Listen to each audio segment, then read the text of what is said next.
Labdien, ir pienākusi mūsu 16. izaicinājuma diena. Pavisam maz, un mūsu izaicinājums būs arī beidzies. Un šodien es piedāvāju jums izzīmēt kaut ko interesantu un kaut ko enerģiju. Viss, kas mums nepieciešams, kā vienmēr papīra lapa, flomasteri, marķeri, zīmuli, pēc jūsu brīvas izvēles. Nu ko, sākam. Šobrīd mēs lapus sadalīsim divās daļās. Es zīmēšu tādu mazāku līniju. Jūs varat padomāt, vai šī līnija ir nepieciešama vai ne, un pēc tam viņu uzzīmēt. Un tāpatās es iezīmēšu sevi. Te es varu droši ierakstīt es. Šī līnija simbolizē šodienu. Šodien mums ir 16. decembris, 23. gads. Viss, kas atrodas šeit līnijai pa labi, nozīmēt laika līniju, šo varat nezīmēt, paskaidrošu. Tā ir mūsu nākotne. Viss, kas atrodas labi kreisajā pusē, tā ir mūsu pagātne. Respektīvi, šobrīd mēs smelsimies resursus mūsu pagātnē. Varbūt ir kādi notikumi, kādas lietas, kas mūs ietekmē šobrīd. Un no šiem notikumiem mēs smelsimies savu enerģiju nākotnē. Respektīvi, nākotnes notikumiem vai arī mūsu šim brīdim. Tātad, varbūt ir kādi spēcīgi notikumi, ko jūs paši atceraties, kaut kas, kas jūs ir ietekmējis un no kura jūs varat smelties kaut kādu rezultātu. Varbūt tam kāds ir apprecējies un kādas ir bijusi svarīgs notikums, to var droši zīmēt. Tas tāds pozitīvs notikums, no kura mēs varam paņemt arī enerģiju šim brīdim un mūsu nākotnē. Šos te notikumus jūs padomājat, ko jūs vēlaties iezīmēt. Tāpēc, piemēram, kāds nevar kaut ko atcerēties, tad droši šos te notikumus var ar brīvu roku uzzīmēt tur, kur mums rociņa tagad velk. Piemēram, zīmēt apli tajos notikumos, no kuriem jūs vēlaties smelties enerģiju nākotnē. Tad tie notikumu daudzums atkarīgs no jums, cik jūs vēlaties šos te notikumus ņemt. Tāpatās apļu lielums arī ir atkarīgs no jums. Un šeit prasās tāda apli, pusapli, kas ietekmē abas divas zonas. Un, respektīvi, mēs nākotnē, pat cik varbūt kāds zina, ka ir plānojis kādi notikumi, kuriem jūs vēlaties jau saulēcīgi sagatavot savu enerģiju, sajust papildus spēku, var droši iezīmēt kaut ko, ko jūs konkrēti zināt. Bet tie, kas gadījumā nezina, kas nākotnē mums var notikt, es pati arī noteikti neko nezinu par savu nākotni, kas man ir ieplānots un kādu darbiņu darām, tad es ar brīvu roku, tur, kur man rociņa velk, es iezīmēju apli šos te notikumus. Tāpēc kā pagātnes pusē šos te apli daudzumu skatāties, cik jūs aplīšus vēlaties kādus notikumus savā dzīvē ienest. Šie te apli var savā starpā krustoties, var iet viens otram virsū, vai varbūt blakus, ja kādi mīļi iedarboties. Kad šis te ir iezīmēts, tad nākamais, ko mēs darām, mēs ienesam zīmējumā neirolīnijas. Neirolīnijas mēs ienesam un dodam viņam enerģiju no pagātnes, lai mums nākotnē un šim brīdim piešķir enerģiju. Neirolīnijas tie, kas tagad pieslēdzas, paskaidrošu, kas tas ir. Neirolīnija ir līnija, kas neatkārtos nevienā tās punktā, un ja tur, kur vismazāk mēs vēlamies to redzēt. Respektīvi, mēs sākam kaut kur neirolīniju un velkam tur, kur mūsu rociņa ved. Paši nekontrolējam. Ļaujamies vaļu šim te rokas mājām. Ja skatās dzīvē, kā es parasti bieži meistarklasē saku, tad neirolīnija atgādina upes topoloģiskajās kartēs. Tātad šādas te līnijas mēs iezīmējam tik, cik jums ir nepieciešams, tik, cik līniju jūs vēlaties. Kādam varbūt pietiks ar 2, 3, 4, dažam varbūt vēl kāds gribēs vairāk šīs te līnijas, šo te daudzumu un skaitu un atrašanās vietu noskat jūs paši.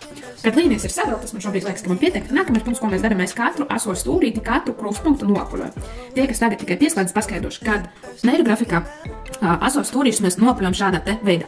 Respektīvi, tur, kur sakrustojušās, ja kura līnija vai figūra vienā ar otru, rodas 4 asi stūrīši. Tagad skatos, kur visvērtāk laikam parādīt, to būs šeit. Tātad šeit ir 4 asi stūrīši. Mūsu uzdevums tagad šos stūrīšus noapuļot. Mēs iezīmējam tādus kā pusaplīšus vērtus uz āru. Un to brīvo vietiņu balto mēs aizkrāsojam ciet. Šo te mēs vēlams darām ar tumšas krāsas marķieri, zīmoli vai pilsulu, kā formu jūs šodien esat izvēlējušies zīmēt.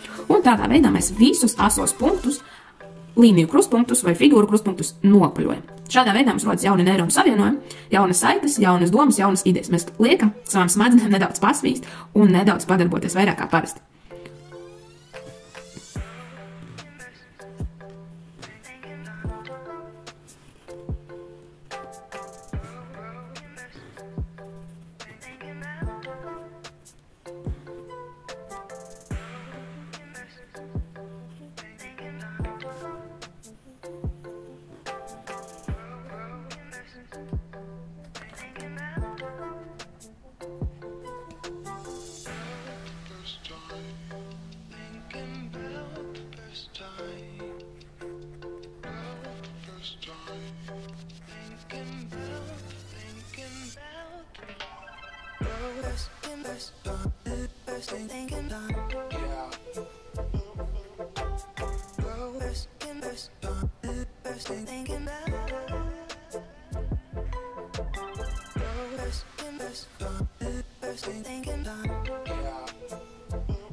Thinking about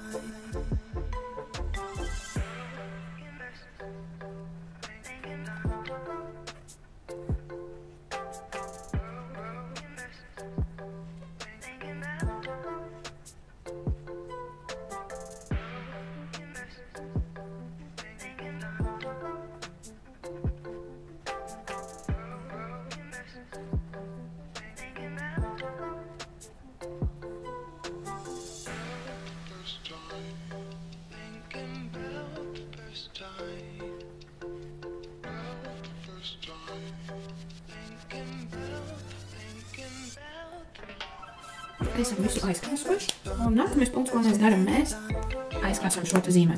Tie, kas vēlas krāsot ar zīmoliem, to droši var darīt. Tie, kas vēlas krāsot ar marķieriem vai flomastru, to arī droši var darīt. Šobrīd, šajā brīdī, krāsas un visu pārējo nosakat jūs. Šajā brīdī neirografikā mūsos katros atmostas mūsu iekšējais mākslīgs. Šeit var brīvi izpausties pēc sirds patikas.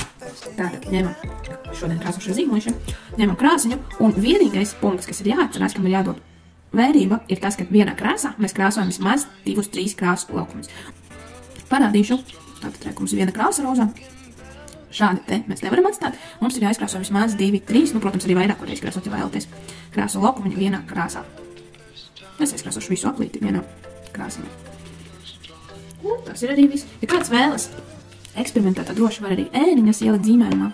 Viņam aplītim katram tā ietomēt. Var droši eksperimentēt un mēģināt kaut ko foršu uztaisīt. Jo neirografika ir par saikni ar savu iekšējo mākslinieku un ļaut sev radoši izpausties. Tātad šajā brīdī jūs droši izpaužaties, kā jums šobrīd gribās. Tāpat tās, piemēram, tagad krāsojot, ieraugat kāds stūrītis nav nopaļos, tā arī var droši darīt. Tāpat tās, jebkurā brīdī varam droši pievienot arī kādu papildus formu, figūru vai līniju.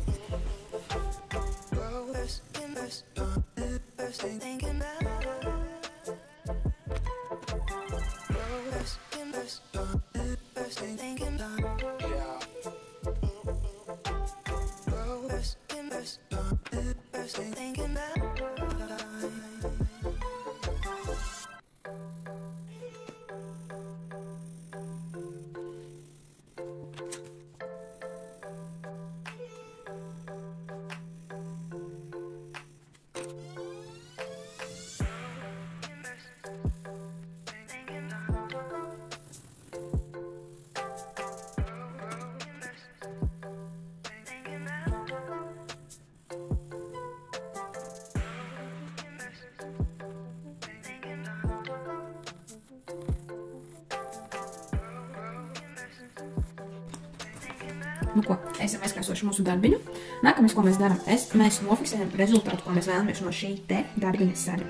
Respektīvi, tas varbūt kāds aplīts, varbūt kāda forma, ko jūs šajā brīdī redzat. Man šodien gribas iezīmēt, nofiksēt tieši centrālo figūru, jeb es. Es vēlos no šiem te pagātnes notikumiem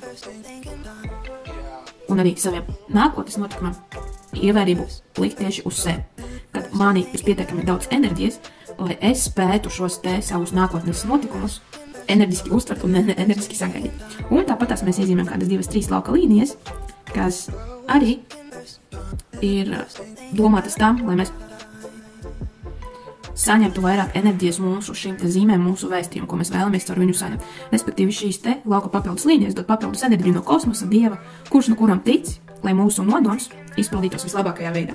Bieži vien ir tā, ka to, ko mēs esam ieplānojuši, ir viens variants, bet ko ir ieplānojis kāds augstāk stāvošais, tas variants var būt pat labāks nekā tas, ko mēs esam sev iedomājušies un sev paņēmuši. Šīs te lauka līnijas var būt kādas 2-3, man šeit būs 2 šāds. Un pēdējais punkts, ja kādam gribas šajā brīdī liekas, ka darbiņā ir kaut kas jāpapildina, tad droši jebkurā brīdī var piezīmēt kādu formu vai arī papildināt ar līnijām. Bet kopumā mūsu 16. diena ir pabeigta. Esam gana daudz zīmējuši, esam gana daudz paņēmuši enerģijas no pagātnes uz šo brīdi un uz nākotni. Un es ceru, ka šī tikpat enerģiski mēs arī turpināsim mūsu izaicinājumu. Nu ko, paldies jums! Ja vēl neesat sekotājs šīm te kanālam, tad droši piesakojiet, droši gaidu kādu komentāru no jums un tiekamies jau rītdien.